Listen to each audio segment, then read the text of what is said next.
안녕하세요. 신앙의 디딤돌 네 번째, 성경이란 무엇인가에 대해서 같이 나누고자 합니다. 저번 시간에 신앙생활을 잘 하려면 우리가 적극적인 태도가 필요하다고 그랬는데요. 기억나십니까? 하나님 중심의 삶이 필요하고요. 하나님의 중심의 삶을 살려면 그 하나님이 원하신 뜻을 저희들이 알아야 되겠죠. 하나님이 원하신 뜻은 무엇일까?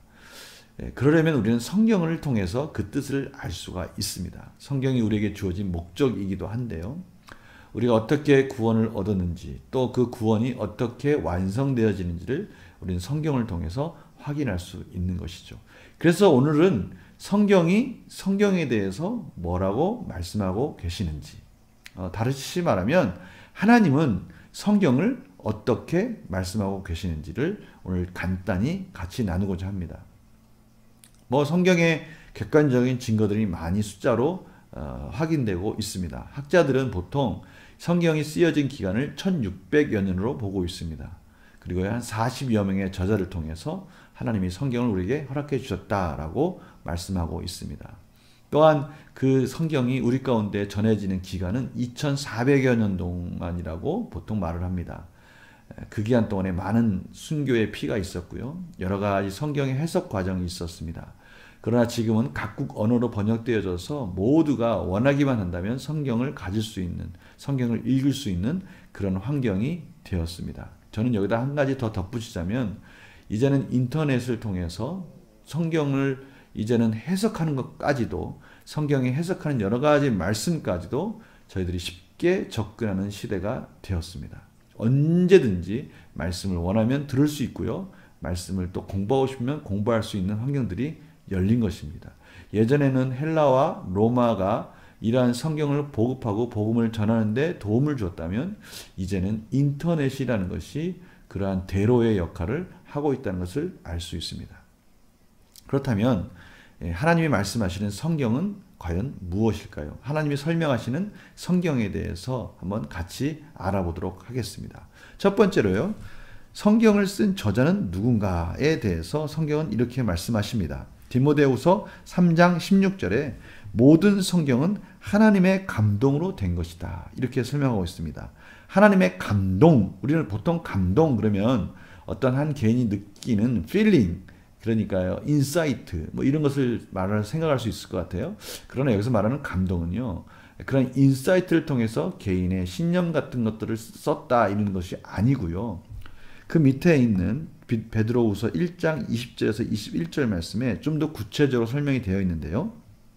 먼저 알 것은 성경의 모든 예언은 사사로이 풀 것이 아니니 예언은 언제든지 사람의 뜻으로 낸 것이 아니요, 사람이 낸 것이 아니다라는 것입니다. 분명한 성경의 저자는 하나님이시죠. 그래서 오직 성령의 감동하심을 받은 사람들이, 바로 이 감동하심을 받은 사람들이 하나님께 받아 말한 것임이니라. 그러니까 하나님이 말씀하신 것을 그의 인격에 담아서, 그의 환경과 역사적인 정황 속에 담아서 유기적으로 하나님이 인간을 통해서 우리들에게 주신 것이 바로 성경이다라고 설명을 하는 것입니다. 그래서 우리는 좀 신학적인 용어로 유기적 영감설, 그렇게 설명을 합니다. 이 인간을 기계적으로 사용한 것이 아니라 하나님께서 성령님을 통해서 우리의 모든 인격을 사용하시고, 또 환경과 또 인간이 가지고 있는, 누리고 있는 많은 도구들을 통해서, 언어를 통해서 우리들에게 허락해 주셨다라는 것을 말씀하고 계시는 것입니다. 그래서요, 오늘 베드로서 1장 20절에도 설명되어 있지만, 그래서 성경은 사사로이 풀어서는 안 됩니다. 개인적인 생각이나 또 현재적인 관점에서 성경에 접근하다가는 하나님이 그 시대에 주신 그 목적과 그 내용들이 왜곡될 수가 있습니다. 그래서 성경을 해석할 때는요, 여러 가지 문학적이고요, 또 역사적, 또 사회적 이런 배경들을 이해해야 되고요. 또 그 성경이 쓰여진 당시의 언어, 또 그러니까 언어라 하면 그 언어가 쓰여지는 그 어휘들, 그 어휘들의 뜻, 또 그 어휘들의 뜻이 그 시대에 어떻게 사용되어지고 있었든지, 또 문법적인 내용들, 또 여러 가지 문해적인 내용들, 문학적인 내용들, 이런 것들을 다 검토하면서 성경이 우리에게 뭐라고 말씀하기를 원하셨는지에 대해서 저희들이 들으려 할 때 성경을 바르게 해석할 수 있는 것입니다.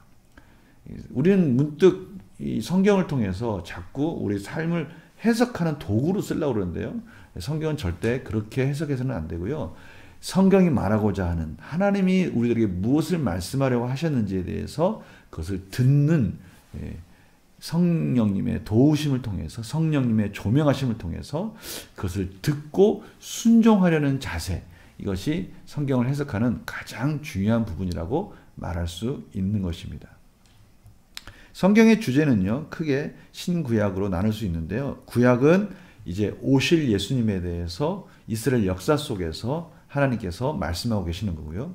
신약은 이제 예수께서 오셔서 어떻게 말씀하시고 무엇을 말씀하고 계셨는지, 또 오신 예수님이 우리를 위해서 어떻게 구원을 완성하셨고, 그 구원을 완성하신 하나님이 하늘나라로 승천하셔서 다시 재림하시기까지 그 모든 과정들이 바로 신약에 쓰여져 있습니다. 그래서 구약과 신약을 한마디로 말하면 성경의 큰 주제는 그렇습니다. 예수 그리스도이십니다. 그것을 좀 다른 표현을 한다면 예수 그리스도를 통해서 보여주신 하나님의 사랑이라고 그 주제를 말할 수 있을 것입니다. 그래서 히브리서 1장 1절에서 2절 말씀은 옛적의 선지자들을 통하여 여러 부분과 여러 모양으로 우리 조상들에게 말씀하신 하나님이 이 모든 날 마지막에는 아들, 그렇습니다. 예수 그리스도를 통하여 우리에게 말씀하셨으니 라고 쓰여져 있습니다. 그러면 성경을 주신 구체적인 목적을 한번 알아볼까요? 요한복음 20장 31절에 그 부분이 분명히 이렇게 설명되어 있습니다. 오직 이것을 기록함은 너희로 예수께서 하나님의 아들 그리스도이심을 믿게 하려 함이요. 그렇습니다.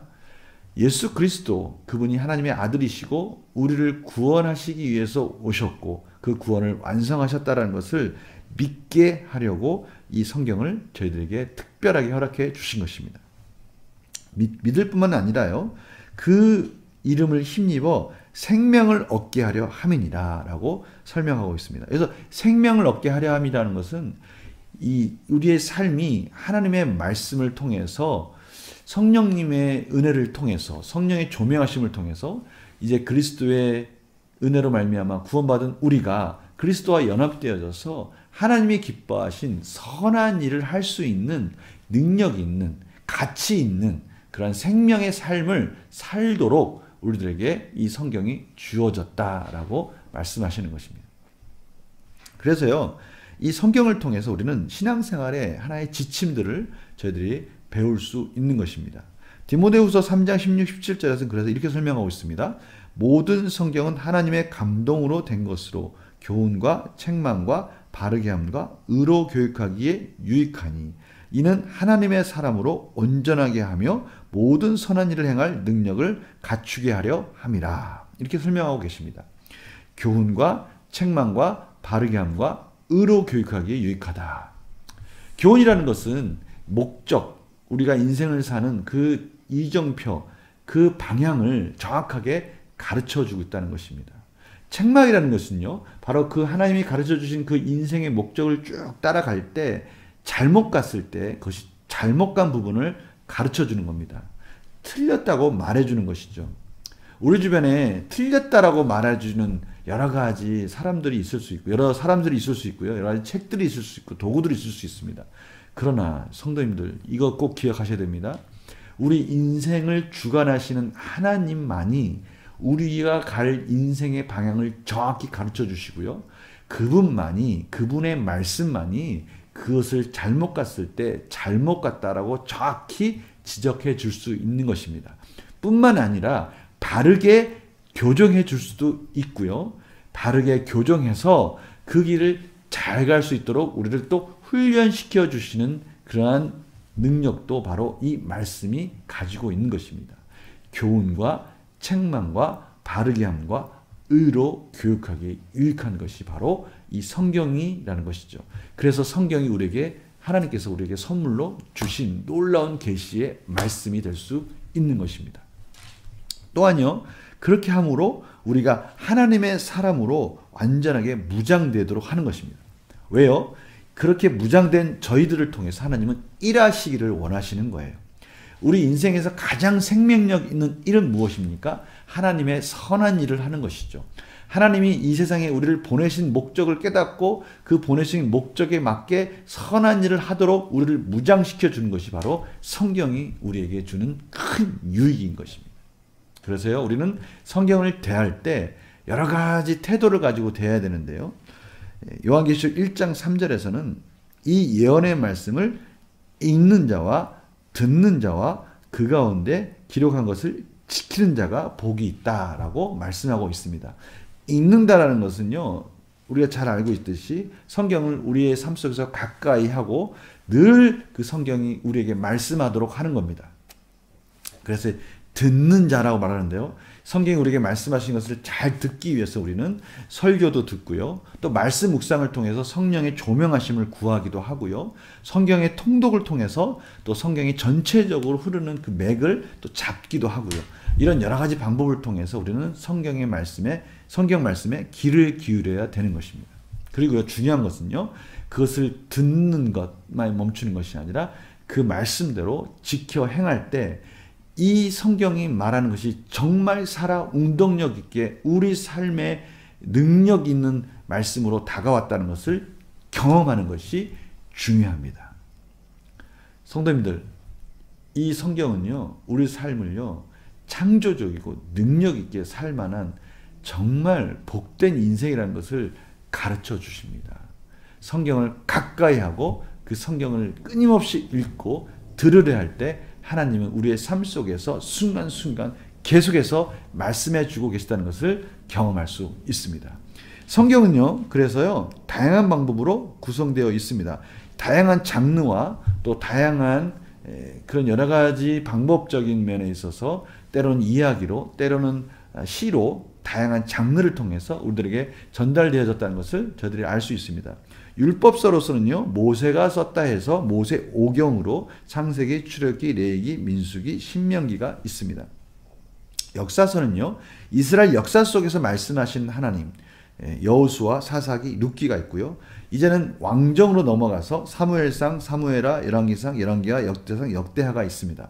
그리고 이스라엘 백성들의 불순종으로 말미암아 이제는 바벨론, 아수르에 의해서 포로로 끌려가는 그러한 내용들과 함께 다시 귀환하는 때까지 에스라, 느헤미야, 에스더, 여기에서 이제 아수르, 바벨론, 페르시아 제국이 등장하게 되죠.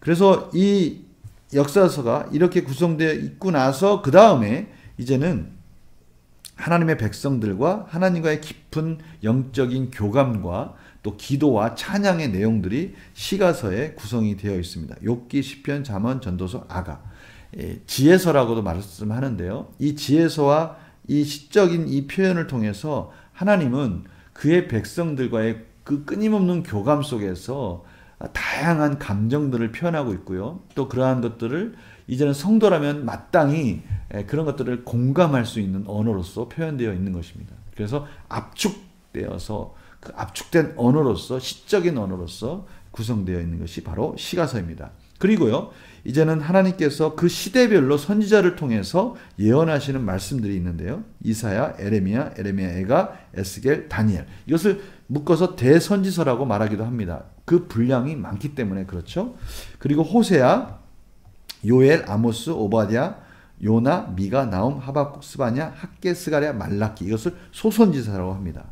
각 시대별로 그 각 왕정 시대에 또 포로 귀환 시대에 하나님께서 각 선지자들을 보내서 끊임없이 말씀하시면서 그들이 하나님 안에 돌아오도록 권고하시는 내용들과 예언의 내용들이 바로 이 선지서에 쓰여져 있습니다.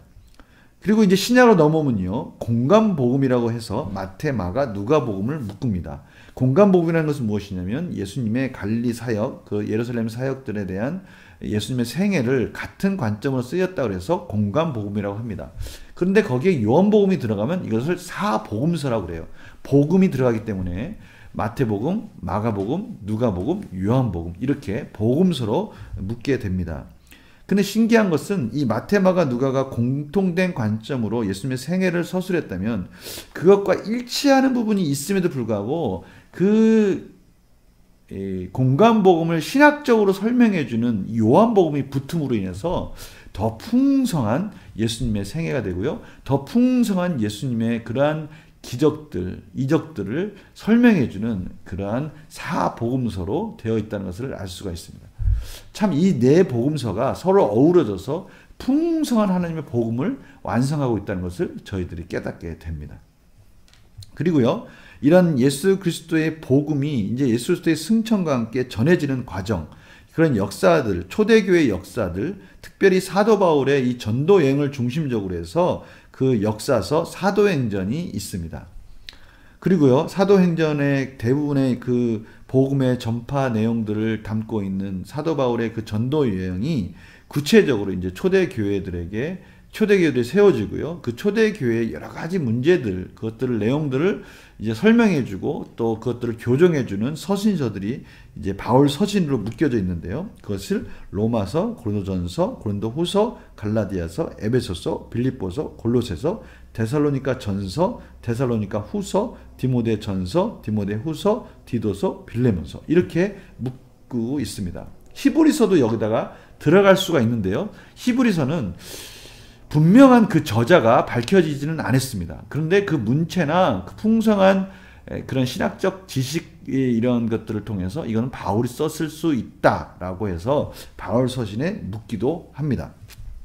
그런데요, 이런 특정한 교회, 특정한 인물이 아닌 초대교회의 공통적인 내용, 주제들을 다룬 서신설에서 공동서신이라는 것도 묶는 서신서들이 있습니다. 야고보서, 베드로전서, 베드로후서, 요한 1서, 요한 2서, 요한 3서, 유다서가 바로 공동서신. 이것은 사도 바울이 쓴 것이 아니라 그 당시 초대교회의 공통적인 주제를 가지고 썼다 해서 공동서신이라고 말을 합니다. 이것은 그것을 받는 독자가 정해져 있지 않아서 공동서신을 묵은 것이죠. 그리고 또 예언서가 있습니다. 이 예언서는 이제는 예수 그리스도께서 승천하시고 다시 오실 그 재림의 시기를 바라보며 그것을 예언하는 그런 말씀이기 때문에 예언서라고 하는데요. 이것은 초대교회 당시에 새 하늘과 새 땅을 바라보면서 그 핍박 속에서 견딜 수 있는 소망의 말씀, 미래에 이루어질 소망에 대해서 기대하는 말씀. 그래서 우리는 이 요한계시록을 통해서 앞으로 이루어질 그 하나님 나라를 바라보는, 또 하나님 나라가 어떻게 이 사단이 멸해지고 하나님의 완성이, 궁극적인 구원이 완성되어지는 그림을 우리는 이 요한계시록을 통해서 확인할 수 있게 됩니다. 지금까지 바쁘게 성경이 말하는 그 성경에 대해서, 다시 말하면 하나님이 설명하시는 그 성경에 대해서 같이 나누었습니다. 이제는 각 각 권마다 어떤 내용이 있고 또 전체적인 성경의 흐름과 맥은 무엇인지에 대해서는 이제 성경 통독 시간에 같이 만나게 될 텐데요. 오늘은 간단하게 그냥 성경의 그 기본적인 개념, 주제, 목적에 대해서 같이 나누었습니다. 이제 다음 시간에는 교회의 중요성에 대해서 마지막으로 나누게 될 것입니다. 예수 그리스도와 예수 그리스도를 믿는 믿음, 그 예수 그리스도를 믿는 신앙생활, 그리고 그 신앙생활의 밑바탕이 되는 성경, 이제는 그 모든 것을 교제하며 나누며 더 풍성한 신앙생활로 이끌어주는 그 교회의 중요성에 대해서 다음 시간에 같이 나누도록 하겠습니다. 우리 다음에 또 뵙기를 바라면서 인사하겠습니다. 안녕히 계세요.